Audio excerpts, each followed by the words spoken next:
little more on time today. I was talking to Coach Osborne was out there, so I was talking to Coach at the end of practice. I asked him if he wanted to come do this press conference. And he said he'd let me do it. What do you guys got for me? Actually, I start with one thing. I just want to say congratulations to David Braun at Northwestern. I'm really excited for him. I think he's an excellent coach, and I think he's done a great job this year. So I just want to make sure I say congratulations to him. Yeah, Heinrich's going to practice tomorrow. He's obviously been out there on a limited basis. Chubb and Jeff have gotten most of the reps. But I know he definitely wants to play. He's pushing to come back and play, and so we'll see how he does tomorrow and get him to the game, warm him up. He'll definitely be available in some capacity, but whether he starts or not, I think it depends on how he feels at game day.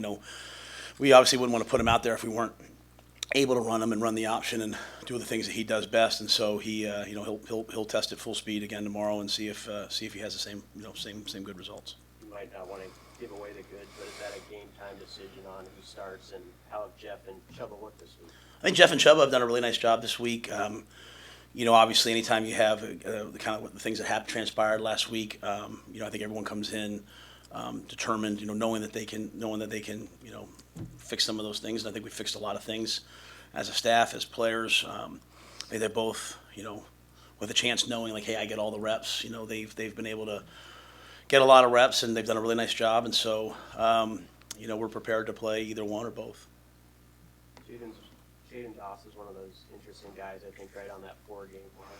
Do you bring a player like him along on the road trip? Yep. Yeah. We met with I met with Jaden and Ethan Nation last week. Again, we do everything to win, and we also do everything to prepare our guys to have the best careers that they can have. And so, Ethan really wanted to be the punt returner, knowing that it might only be 1 or 2 punts, but just I think where he is. Jaden obviously wanted to play, but was like, Coach, whatever you need me to do. With Billy coming back, with Fleeks, who's been the second slot, we have a lot of guys who can do that. So we held Jaden out, so hoping that he can maintain his red shirt. He'll still come on the trip if we need him. He's ready to go. But, we would never do anything to hurt the team because most of our guys say, hey, Coach, I would love to play. But if we have other players who can step into those roles, we certainly would do that. So because of Fleeks' he spent all spring and all fall at that position, we felt really good about, just playing Billy last week.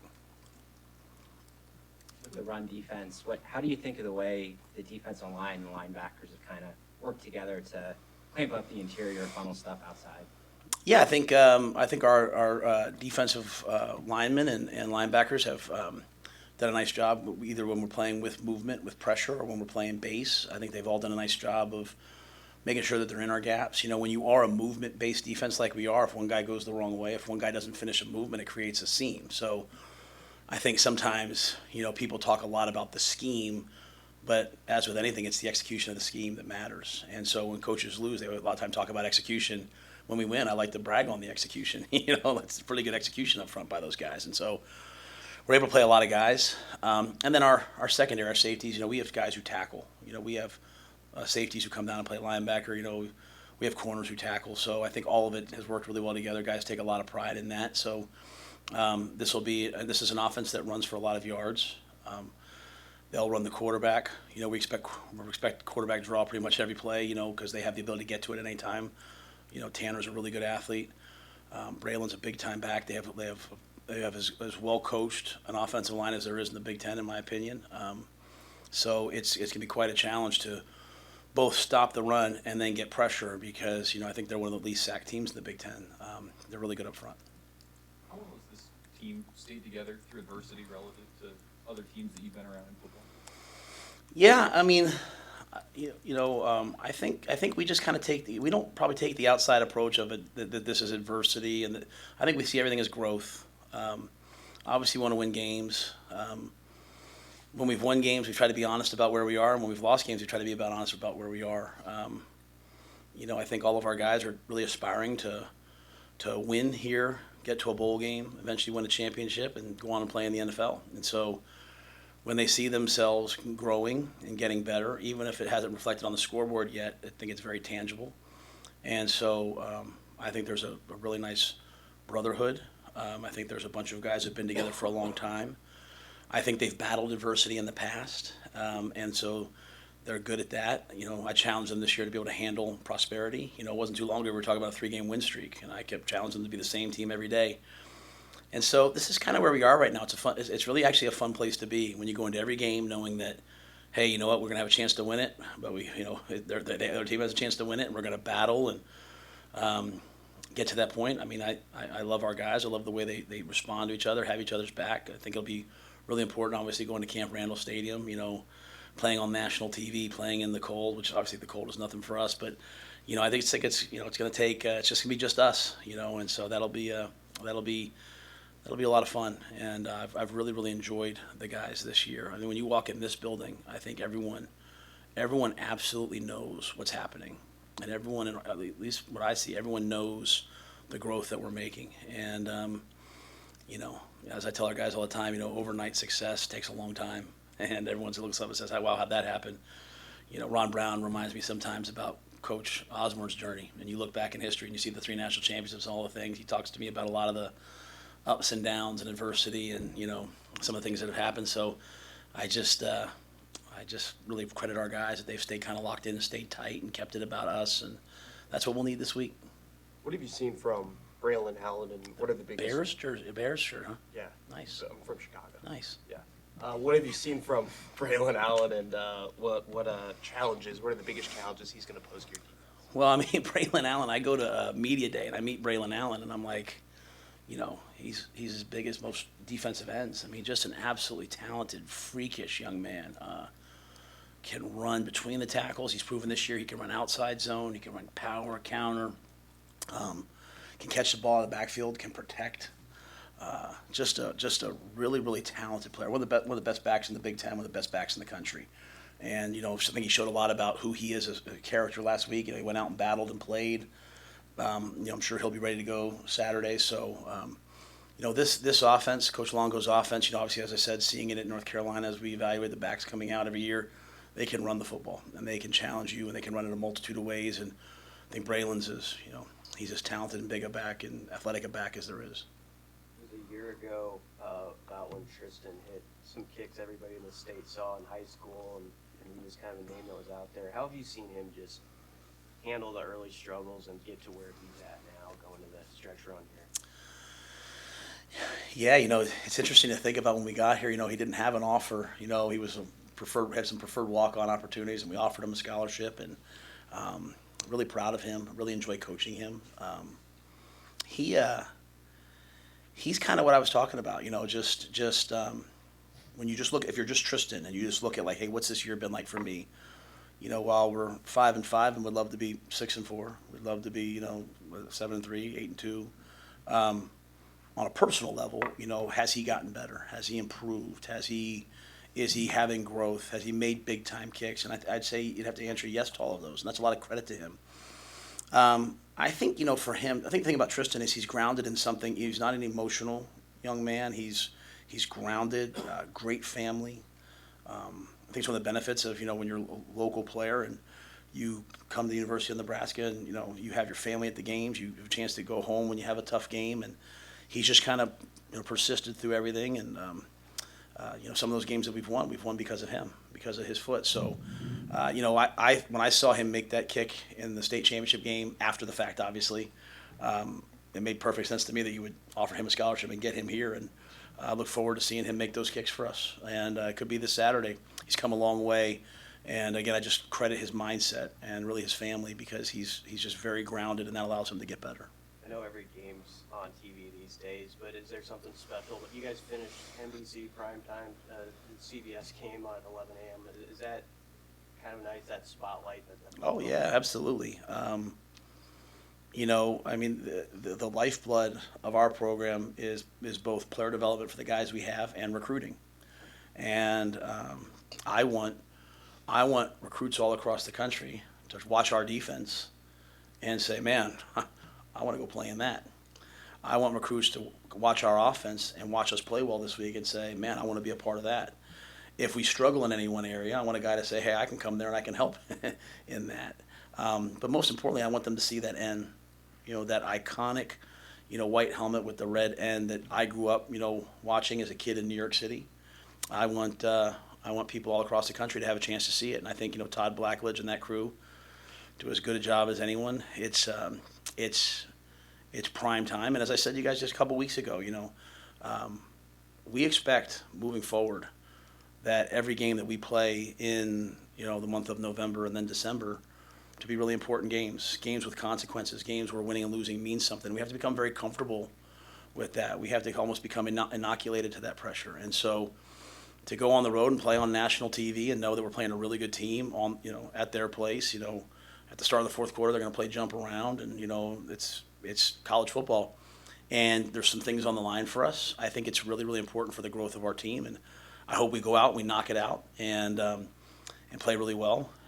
So it's a tremendous opportunity, and it's really, as I'm always looking about just like growth and pushing the program forward, these are the moments I think that push a program forward. And so, we'll get to the off season, and last week's game will be something that we talk about a lot, right? It'll be something that we grow from quite a bit. And I hope that this week's game will be something that when we get to the off season, we talk about a lot and we grow from. And that to me is how these young players become champions someday. This is playing at Nebraska. You play on prime time and you play in big games. Matt, long snappers typically do not get much recognition. What does Marco mean to this team, and how valuable has he been? Yeah, I think when I was at the Carolina Panthers, we had a long snapper named J.J. Jansen, one of the great I think he's in like year 16. And I remember talking to, I don't know if it was Marty Hearn. I had two GMs. I was there. One of the GMs, they said to me, just think about this. Do you ever think about the snap? I said, man, I never think about the snap. He's like, that's the sign of a great long snapper. I never think about Marco. Like, I was telling Coach Osborne out there, like he warned me about the wind. And every week it's like, in one way you're going into the wind, one this way, 1 week it's swirling. And Marco, as a guy from Florida coming here, has just been great all season long. Real professional, great guy on the team, has a real good future ahead of him, both in football and after football. He'll have a great future. And, we're one of the few teams that actually snaps and has our snapper protect. A lot of guys just snap and he runs down the field.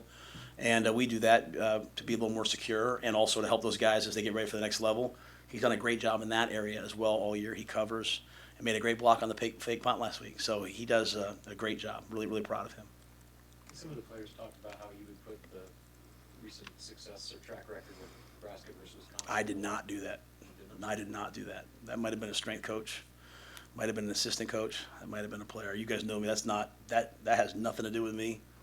I don't play for trophies. I don't care what happened in 2013, 14, 15. I asked the guys how old they were in 2012. They were like, I was 12. I'm like, so does that have anything to do with us? So yeah, I heard that, and I get blamed for everything. They all think I do everything. I don't even go in their locker room. I didn't put anything up. But again, I think it's pretty cool. I think it's probably one of the players, to be honest with you. I mean, you better ask Ty Robinson or Giff or one of those guys, or maybe it was Corey in the weight room.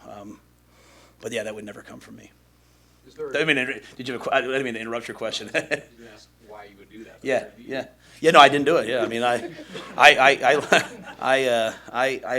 heard that and I was like, I didn't do that. I had no idea that was being done. But again, I don't micromanage the locker room. If they want to put that up, put it up. If someone wants to put it up, put it up. My thing is just very simply all the time, did winning a game or losing a game affect the next game? It really doesn't. So let's go play well. After the game this week, you guys are gonna be talking to me about the execution. Either hey, we didn't turn the ball over. This happened. You'll be talking to me about the game. So I'm always like focused on the game. But you know what? These guys, they, as I told them, they know how to do. They went to Illinois, played a great night game on national TV, and they won the game. They went to Iowa last year on senior day and beat Iowa. These guys know what to do. And if that in some way locked them in a little bit more this week, to each their own. The quarterback run game's been really successful, on the offensive side. Is there a thought, though, maybe dialing it back just a little bit because of the injuries suffered by Jeff and Heinrich and Chubba being a little bit banged up? Yeah, the unique thing on that is if you go back and watch Jeff's play, he got hurt on a pass. If you go back and watch Heinrich's play, he got hurt on a pass. So, I think most quarterbacks really get hurt on pass plays, So, for us, with where we are right now, we've kind of said, as we've built this thing this year, like what do our guys do well? And we're going to run the football and we're going to run the quarterback, and it's going to be part of what we do and part of the option game, and it's going to maybe open up some explosives, and we're going to have a chance to win every game in the fourth quarter. And, even the games we've lost, we've had a chance down the stretch, and so I certainly never want our quarterbacks to get hurt at all. But Wisconsin's played 2 quarterbacks this year, and they don't run the quarterback. Our quarterbacks have gotten hurt on pass plays, scrambling around. I think we always look at every little thing. If we have a guy who's banged up, we don't run him quite as much. Heinrich's been banged up a little bit the last couple of games, and so we haven't run him quite as much in those games. We've had to throw it a little bit more, but that does rob us of some of our efficiency. Because the unique thing about us and what we do is, we getting the ball out, and so it's a really good question. It's one of those things as a head coach you think about all the time. I've had some people ask me that, and I just think sometimes when I say it like that is I just don't ever want to. I can't acquiesce to like a easy narrative of like, well, the quarterbacks are banged up because they run them. Well, they got hurt throwing it, and most times when I've had a quarterback get hurt, it's usually scrambling around, and you're not really quite as ready. And Jeff was obviously on a naked type play, so it's never an easy answer. But with where we are right now, to move the ball against Wisconsin, we're going to have to run the quarterback. Obviously, Chuba's a different type of a player than Jeff. Jeff's a different type of player than Chuba. Both those guys are a little different than Heinrich, so we sometimes try to feature each one. I think our main focus is on protecting the football, though. I think if we do that, we'll have a chance to win the game, and that's come both in the run game and the pass game. So we're just still working on that and trying to improve that. What's the situation with the quarterbacks? Do you bring along extra quarterbacks? Yeah, we'll bring those 3, and we're bringing Luke Longville, who we brought to Minnesota. We'd love to bring our 4th quarterback all the time, either to signal and help, or to be ready to play in an emergency role. But sometimes we can't bring him in some games. But we're banged up at some other spots too, so we have some room. So Luke does a great job for us. So Luke will come along, and but we have 3 quarterbacks we know will be healthy for the game, and expect one of those 3 to be out there at all times. All right, thanks guys. Good to see you. DJ Moore.